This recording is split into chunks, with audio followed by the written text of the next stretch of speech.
Good afternoon, everyone. This is Perry Mixter, Director of Client Services for Power2give, speaking to you from Charlotte, North Carolina. It's great to have everybody online today. This is a national webinar, so we have folks from all over the country joining us, and we're really excited to have you here and to talk about some of the finer points of promotion and project design for Power2give. This webinar will take probably around an hour or maybe just a little bit less. And the agenda for today is to talk about where we are with the platform. Continues to expand. We'll talk about designing a great Power2give project and how donors will find you, and some of the finer points of messaging for you to use. And then we've also generated some tips from successful posting organizations and some other resources that you can take advantage of online that we've found. So again, this is a broadcast only webinar, so I can't hear any of you, but we do have the ability for you to ask questions through this interface. So as we go through the webinar, please feel free to ask questions, or you can shoot me an email afterwards, but we'd love to be as interactive as possible. There is no such thing as a dumb question, so please, please don't be shy. And I'll also give you a link for this PowerPoint where you can download the PowerPoint presentation at the end of the webinar. So hopefully we'll give you everything you need to get started. In terms of where we are with the platform, we've had some exciting growth over the last couple of months. We just launched our 20th site yesterday. We welcome the folks from Columbus, Ohio, Franklin County, Ohio, to the Power2give platform. And we also launched Seattle, Washington a couple weeks ago. So we have some new folks online out on the West Coast. We have more folks lined up, more sites lined up for the coming months, and a few more in the spring. So we are on average adding about one a month. So we're one site a month. So it's an exciting growth pattern that we're experiencing. To date, throughout all of our sites, we've raised almost $3.9 million from 1,735 projects, and we've processed 17,550 individual donations, and that does not include matching funds. So we are doing great work in a lot of different places, and it's exciting to see how the different sites are utilizing the Power2give platform. This is a map of where we are in the country, and you can see that we have a good penetration in the Southeast and Midwest, and we are beginning to expand nationally, and we're excited to have our West Coast friends with us as part of the platform. So we continue to press on. In terms of our results on a more fundamental level, the average gift on Power2give is $129. The most frequent gift that we're seeing is around $50. The average project that's posted is the budget is around $4,700, and we're still seeing a very strong funds of matching funds representing 45% of those funds raised. Each project obviously has up to 90 days to be on the site, but we're finding that the average project time on the site is 67 days. So some interesting data points for you to consider.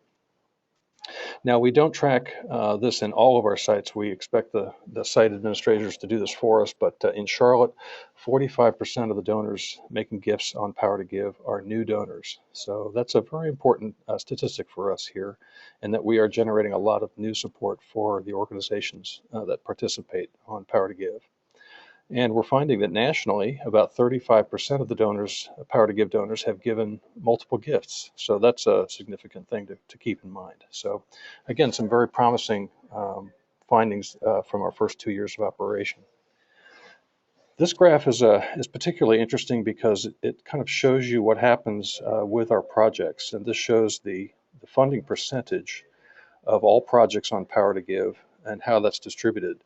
You can see that about 50%, a little over 45% of all projects posted are funded at 100% of the budget that is listed for that project. But you see that there is a large bump in the 1 to 10% range. About between 20 and 25% of projects only get funded at the 1 to 10% range. And then you see how it declines between there and 100%. And the message that this tells us is that once you get past the 30 to 40% range, the likelihood of your project being fully funded is very good. So the critical element is for you to get past that low mark, the 1 to 10%, and that'll get you a very strong and impactful project that we think over time. So interesting statistic that we've found over the last couple of years. I think we've covered this in a lot of different ways, but the basic premise of Power2give is that the site host in your community, that would usually be the Arts Council or the Cultural Affairs Office, is responsible for promoting the site. And they'll do that through email messages, through their Facebook and Twitter feeds promoting the site, and the PR media attention in the community. The site host, in most cases, will pursue matching funds, although it is possible for your organization to provide matching funds for your individual projects. And that's something you'd want to talk to your site host organization about, see if that's possible in your community. But the critical element of Power2give is that it is up to you as the poster of your project to promote the project to your constituents and to the community. This directly impacts the funding. We have found time and time again that if you just post a project and hope that people find it, that's not going to be an effective strategy for you. After 2 years, we've had a pretty good track record of taking account of what's worked and what hasn't, and just a brief summary of some of the challenges that we found out in the field. Primarily, this is a new platform. It's a new tool in our fundraising and marketing arsenal, and it does take some getting used to. For some of our larger institutions, Power2give kind of falls in between marketing and the development section. So we've had some situations where there is not ownership one or the other. And so that's important that those larger organizations sit down as a staff and figure out who's going to be the champion for Power2give and truly make it a staff-wide involvement. We have a lot of folks who've said, well, I tried it once and it didn't really work, so it's not for us. And we encourage those folks to hang in there and work with us, and we're happy to help you analyze what worked and what didn't, because as with any new technology, it takes some getting used to, and we think that even the smallest organization can have success with Power2give. The critical element, which we'll talk most about today, is how to design a project that is engaging and unique. And there's a technique to writing for projects on the web, and we'll talk a little bit more about that as well. A lot of folks say, well, we're reaching the same old audiences with this pitch. And so what we want to do is to try to think through with you how to reach those new audiences with the message that you're sending. We have a lot of folks who, for whatever reason, are posting projects with narratives from old grant applications, and we very strongly discourage you from doing that, because really you want to write for brevity and for drama on the internet. Developing strategy for consecutive and overlapping successful projects is key. Thinking long-term about how you're going to utilize Power2give for your organization. And again, we'll touch on that in this presentation as well. So as we think about the projects that you want to post, just put yourself in the role of the donor, and what would you want to give to as an individual in support of your organization? What is it about the programs that you're doing that excites and energizes you? We encourage you to think about budget relief, funding things that you're already doing, but if you're doing that, make sure that you make it inspirational and impactful, and that you're making it compelling and project-based. All those things are critical elements to Power2give projects. And this is going to sound kind of strange, but we think of greater or equal importance is the fact that the title is clever, the narrative is clever, compelling, the photograph. I can't tell you how important the photo is in the listing. When people can find your project by that image, it's only a very brief chance that you have to capture their attention. So having a compelling photo and video is important. Writing donor benefits in such a way that they directly relate to the project. For instance, instead of saying, "Oh, for $50 you're going to get a tchotchke, a coffee mug, or something like that," tying the donor benefits so that $25 provides a week's worth of art supplies for a student. That kind of creative thinking for the benefits level is very important. And then how well you're going to promote and market the project is obviously very important. So first impressions, again, this is all fairly straightforward, but the project title, creative, eye-catching, making it compelling. Um, Again, photos, colorful and visible. Again, if you have a group shot, you might want to rethink that because the image is small on the project listing page. Make it something that people can identify with. Encourage you to use landscape orientation so that it fills that section, that project listing. And in the narrative, keeping it short and creative, transparent language. When I say that, that means basically being very specific about what you need the money for. Don't be shy about saying we need, $5,000 and 1,000 of it's for marketing, 1,500's for supplies, 1,500's for salaries, that sort of thing. So be very clear because the donors like to see that kind of specificity. Make it compelling, something that someone wants to learn more about. And we very much encourage you to include a 3 to 5 line budget, which includes the Power to Give administration fee. People don't mind seeing that in the project narrative. So your goal here is really to drive action. And I think what we've seen, the most effective projects are those that generate an emotional response, helping audience envision and feel their positive impact. I'll say that you'll see this throughout this presentation, but we want you to both inform and entertain. We've seen most projects that succeed have a degree of humor, where it's it's a little bit on the edge, and we've seen that be very, very effective. And then as you write that narrative, use this as a kind of a benchmark. Is my narrative capable of providing that emotional response? If it is, yes. If not, you need to keep working on it. So keep in mind what those elements are as you write your narrative. We encourage you to write in the active voice because a passive voice is weak and requires additional words to convey a similar meaning. Think about talking, speaking your presentation. What would you say if you were standing in an elevator and you had 30 to 60 seconds to tell your story? It creates a conversational tone and it may reduce the overall length of your content. And think about how that might be effective in your narrative. Again, as you get used to this, it's going to become easier rather than more difficult to put this together.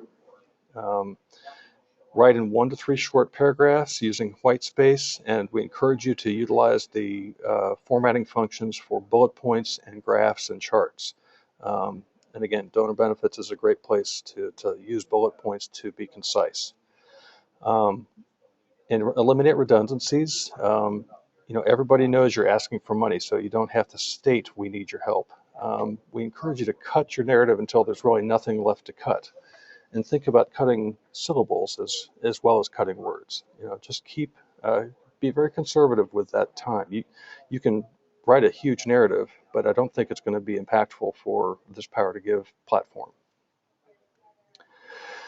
We also obviously encourage you to think about putting yourself in your audience's shoes. Speak to their needs and wants in their voice. Communicate what they want, not what you want.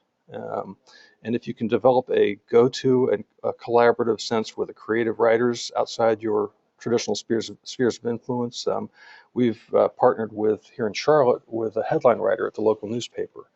And she's been very helpful in kind of critiquing project titles and narratives as to their effectiveness for that quick read. And the video, cannot underestimate or underemphasize or emphasize strongly enough how important having a video is. 30 to 60 seconds. Again, it doesn't have to be a high-end production. You can use your smartphone or your computer to tell that story, to put that face, the child that's being impacted by your project. Put that face there with your project, and it's going to be you're going to hit a home run using an effective video. I think the bottom line on all this we want to leave you with is that we want you to tell a story. Why is the community better when this project is complete? All of your messaging should lead with the impact and the benefit of the project. not leading with the ask or the match. I've given some examples here of poor messaging, which would be give to our project, help our fundraising, or give because your dollars will be matched, as opposed to you ought to inspire the next generation of scientists, or view our choreography sharing her vision for the future, or expose fragile neighborhoods to art through murals. So all of those impactful storytelling related messages are going to really drive home your point a lot better than a plea for funds. So to summarize, and not to belabor the point, but to tell the story through the narrative and through the project promotion is really the key to your success. Tell the story and invite the donors into the story and make them want to care that the project is going to be a success and that they have a chance to be a part of it. Just pause here, see if anyone has questions.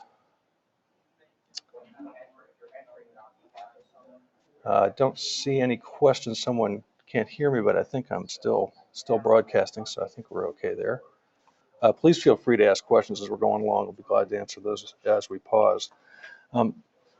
Just to show you a great project example, this is a project out of Indianapolis that we've seen, and this is a project by Dance Kaleidoscope, and it's taking the next step.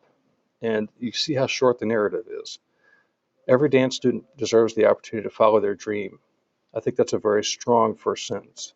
Help support scholarships for talented, financially burdened students to attend Dance Kaleidoscope Summer Intensive 2013. And it goes on to just briefly describe that. And then their video, you can see, is a fairly low, obviously done very cheaply. Let's listen.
So you can see that was a very quick, easily produced video that tells the story, I think, very dramatically. So again, it doesn't have to be terribly complicated, but it tells the story and gets the message across.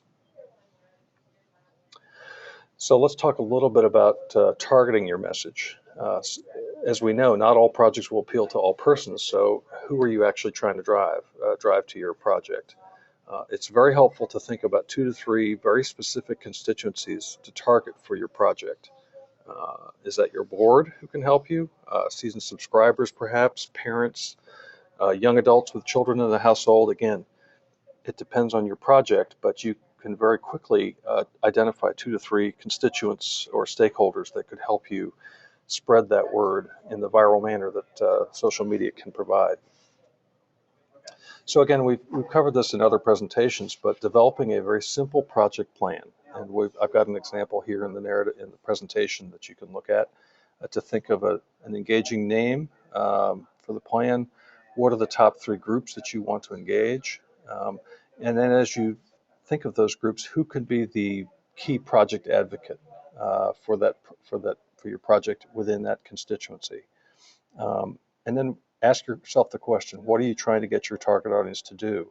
Obviously, you want them to give you a financial contribution, but what else are you asking them to do? In my view, you should be asking them to become part of your organization, and this is the doorway through which they get familiar with what you're doing. why should your target audience care about the project? What is in it for them? Um, if you can identify the actions that you want them to take, then think about ways to motivate them. And then some of those constituents are best reached with social media. Others are reached through stage presentations and other more traditional forms of contact. Again, you can think about how you're going to connect with each one.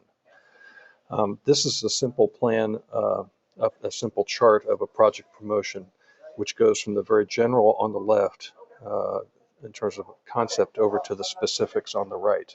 So you have the project name in the first column, target audience in the second column with three different ones suggested here for this particular project, and then who's that ambassador for each of those audiences, the call to action for each of those target audiences, the message that you want to make with each of those, and then what are the strategies, personal appeals, personal challenges, and then tactics. How will you connect with them? Is it email? Is it Facebook? Is it an announcement? So again, you'll have this presentation. You'll be able to use this as a template to design something for yourself. And really, this is not rocket science. You can probably come up with this in about 20 minutes for the project that you want to put on Power to Give. And again, just to reiterate, for each constituency, who is that person that's going to be telling your story? And it's important to have buy-in on the board level. And I'll talk about that in just a second. Again, we've talked about a lot of this. Really, the gift is less than half of what you want. You want these folks to share your message um, and talk about how it's going to impact in your community. And again, for those in the marketing business, this is probably very redundant, but there are endless ways to message. Emails.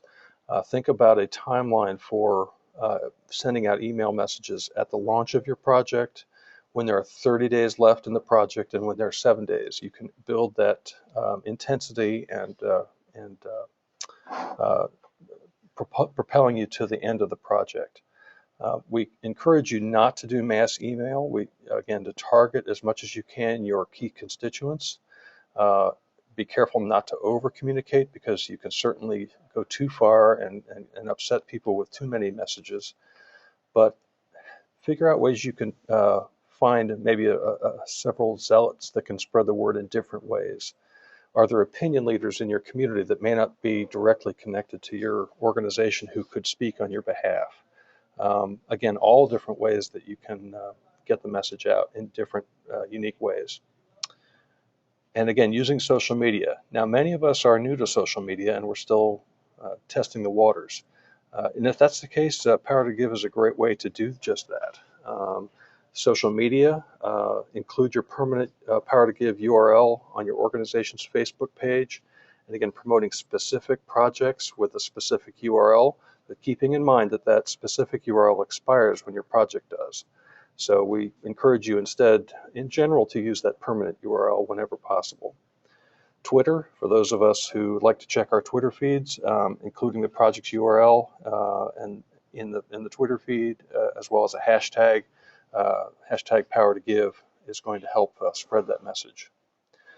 This is one we found here in Charlotte, which we really liked. Again, this utilizes the gift card function, but this is an email that I received from the Carolina Actors Studio Theater, and they had a I think it's a pre-concert event last May, and as part of the ticket purchase for that event, they get a $10 Power to Give gift card, and then they can use that to donate to a cast project during the party. So again, they fulfilled two different objectives. One is to get people to buy tickets to this pre-concert event, but also they use the event to promote their Power to Give project.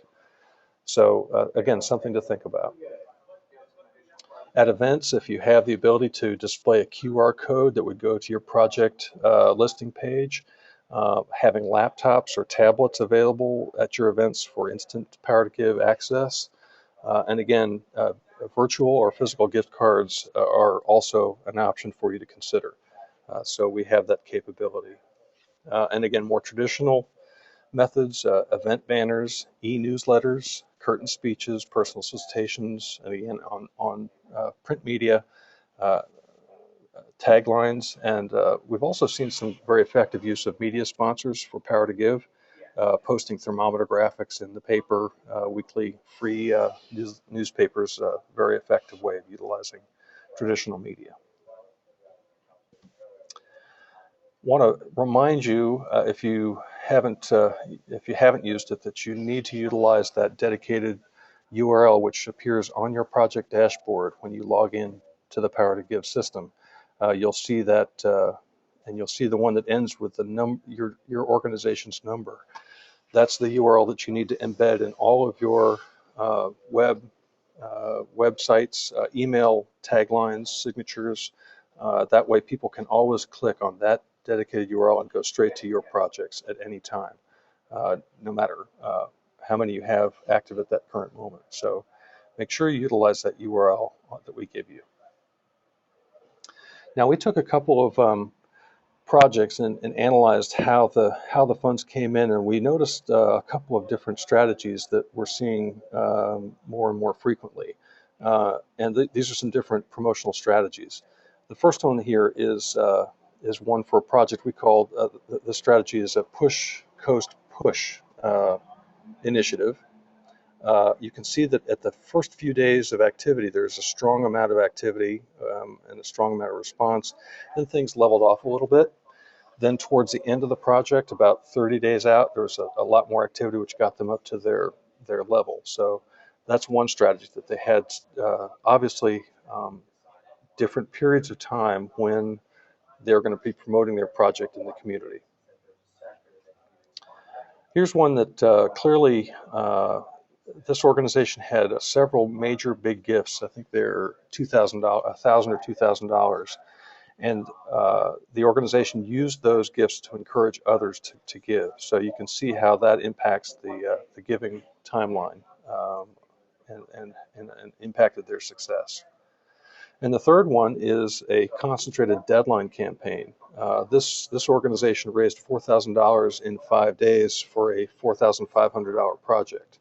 So they really pulled out all the stops as they approached their funding deadline. So again, it all depends on how you want to do it. We've seen a lot of success with using different types of approaches. As I mentioned earlier, we want you to encourage your board to be participants in all this. One of the things that's critical is that you have institutional buy-in internally, so that it's not just one staff member pushing Power to Give. We encourage you, as you contemplate posting a project, to go to your board or your volunteers or whatever your organizational support system and share 2 to 3 ideas that you have put together that could be projects for Power to Give. Get them to vote on the one that they think is most exciting, and then get them to make a commitment to help you promote the project. We have emails and templates on our marketing toolkit that you can use to send to them. They can edit and send out to their boards and their spheres of influences. So again, use your board or your whatever support network that you have to be part of your team. It doesn't have to be just you as a staff member. Matching funds are important motivators for donors, so you can bring your own. And again, this is specific to each site. We're doing this in Charlotte now, where we have a theater company who has a board member who's very excited about one of their projects, and they have provided $5,000 in a matching fund for a $10,000 project. So if that's something that your site host organization will allow, that's something that we encourage you to do. We do believe strongly that ambassadors are really key on the board level, on the staff level, on the artistic level. Tell that story through that person, involving the key advocates who want to see that project succeed. And again, make sure that these are volunteers who are enthusiastic about it and that just isn't another assignment. Some hints for new donors. Again, the power of this platform is social media links embedded in the platform. When you write to thank your donor for the gift, encourage them to encourage your existing donors to use them.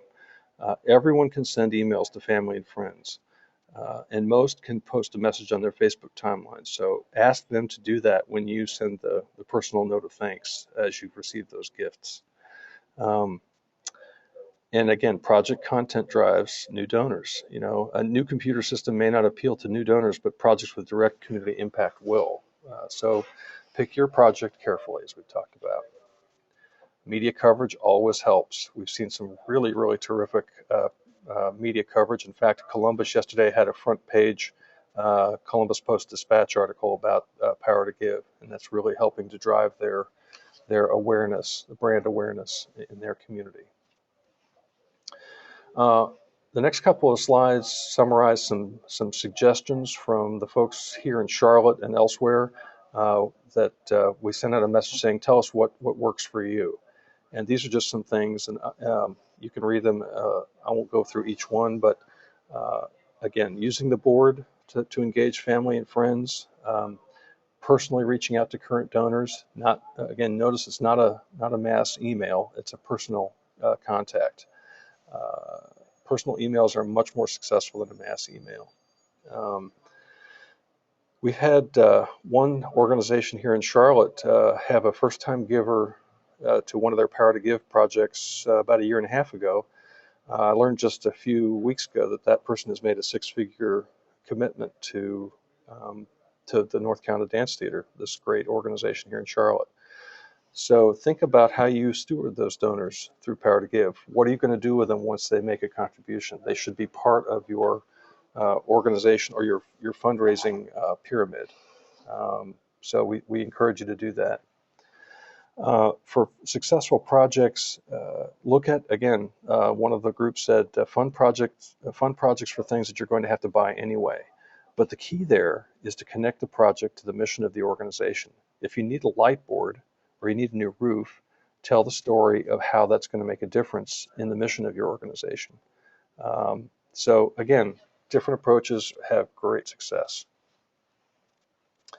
Projects that provide opportunities to traditionally underserved audiences have been easiest to fund. That's clearly something we're seeing here in Charlotte, and I'm sure it's the same elsewhere. Engaging copy. At the risk of overstating that, engaging copy is important. And we found here in Charlotte that humor definitely helps. To have clever and funny promotions within Power2give really is an effective tool. And again, if you get to the point where your project is not fully funded and you cannot undertake it, which we've very rarely seen, actually you can turn this a negative into a positive, and by being honest with the donors and engage them as to how they would like to see their funds used, if that's the case. So they can get involved in different ways, even if you don't meet your total goal. Again, promoting the live projects through your other marketing outlets, e-blast, e-news, website, all that sort of thing.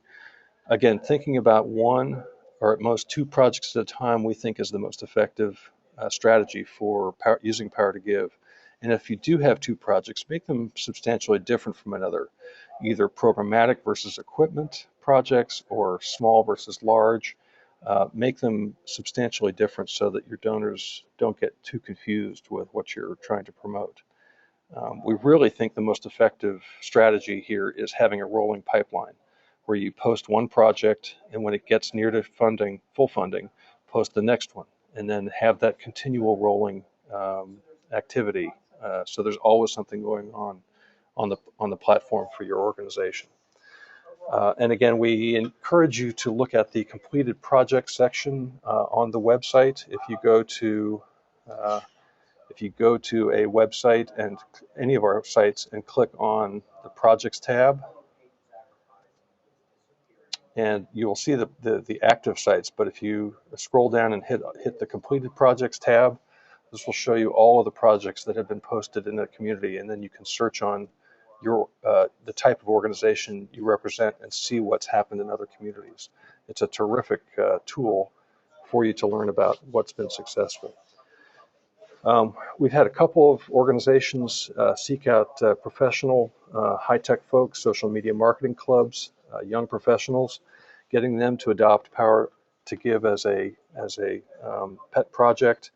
They can come in and critique your ideas, help you make those social networking links that will be effective for to promote your site. Um, and again, developing those long-term strategies are effective. Um, we're about coming to a close here, so if you've got questions, I'll take those in just a second. These are some online resources that we have found about social media. Beth Cantor's blog is a terrific resource for learning more about social media. There is tourismtech.com has a section on social media for arts organizations. Constant Contact is another great one. And technologyandthearts.org is a great website for additional links in the social media field. So we encourage you to have those at your ready. Want to make sure that you know to utilize the donor reports that power2give provides you when your project is active and after it closes. It's very important for you to analyze your donor list to see how many of those are new and to develop a strategy for reaching out to those donors when they make that gift. We've had one question about the column where you see do not contact. And that's not so much instructions for you not to contact them, but it's really they're answering the question, do not send me power2give information. So we actually encourage you to ask that question when you reach out to that donor after they've made their gift. Is it all? And most people are very open and willing to receive information from your organization. So don't let that discourage you. So to summarize, to be successful in power2give, you have to design compelling projects. To be successful in power2give, you need to institutionalize it within your organization to involve all your staff and board. Try to avoid silos. To be effective, you have to develop simple promotional campaigns, not waiting until the last minute to promote them. Keeping in mind that most successful projects are funded in less than 30 days, and in some cases, it's 30 to 60 days. And we encourage you to think about how to use those power2give features embedded in terms of social media, email, Facebook, Twitter, to leverage those donors and reach new projects. And then once your donors are on board, figure out ways to engage them in your organization. So that's coming to the conclusion of our presentation. Let me see if there are any other questions. Not seeing any questions here. Some concerns about no audio or sound, but it's telling me that I'm broadcasting, so I think we're still okay. I'll stay on the line for just a few minutes to answer questions, but that concludes this power2give marketing seminar, webinar. The link for the presentation is there, so you can copy that, and if you click on that link, you can download the PDF of this presentation. I very much would like to talk to any of you that have questions specific about your projects, and my email and phone number are listed there. We want to be a resource for the entire power2give universe, so to speak. So please don't be shy about asking questions or how we can help promote or support you in your efforts to utilize power2give. I want to thank you all for listening, and we'll look forward to speaking with you again, I'm sure, in the next little while. And again, feel free to contact me at any time. Thanks again, and have a great day.